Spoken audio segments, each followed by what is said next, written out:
tough thing to accuse the majority of doing, insulating and protecting insurrectionists. Joining us now, retired conservative federal judge J. Michael Luttig. Judge Luttig, you predicted that the Supreme Court would affirm Colorado's decision to remove Trump from the ballot, calling Colorado's decision unassailable in every single respect under the Constitution, unquote.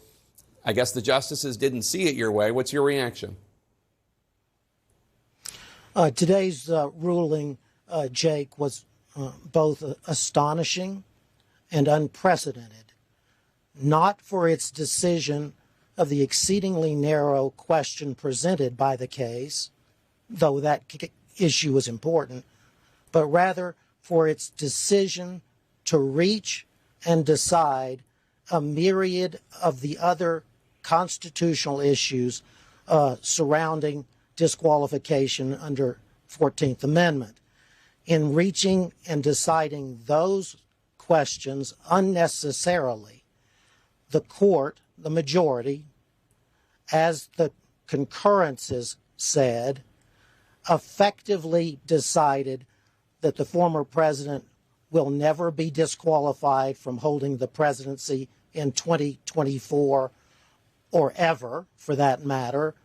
But even more importantly, as the concurrence said, effectively the court today decided that no person in the future will ever be disqualified under Section 3 of the 14th Amendment, regardless whether he or she has engaged in an insurrection or rebellion against the Constitution of the United States. Yeah, it's pretty stunning. The concurrences, it's stunning in its overreach. It's a textbook example, Jake, of the kind of activist judicial opinion from the 1960s and the Warren Court era that begat the conservative legal and judicial movement in the 1970s and 1980s. But of course, it's different here because this is unmistakably a conservative court, most of whose members were leaders of that conservative movement, at least in the 1980s forward. Judge Luttig, what do you say to a young person watching this who says the fix was in?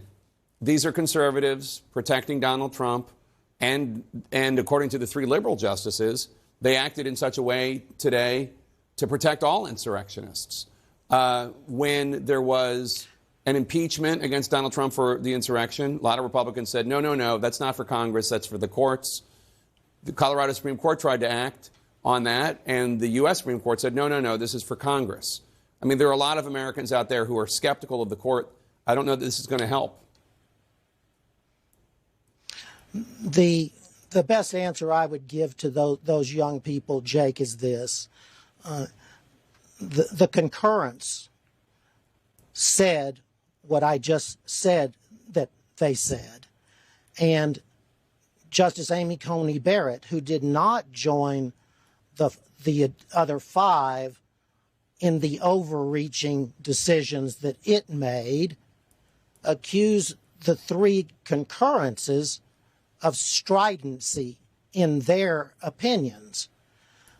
For your listeners and your viewers, there was not one word of stridency in the concurring opinion by Justices Sotomayor, Kagan, and Jackson. Not one single word of stridency. Judge J. Michael Luttig, always good to have you on. Thank you, sir. Appreciate it. In this note, Colorado Secretary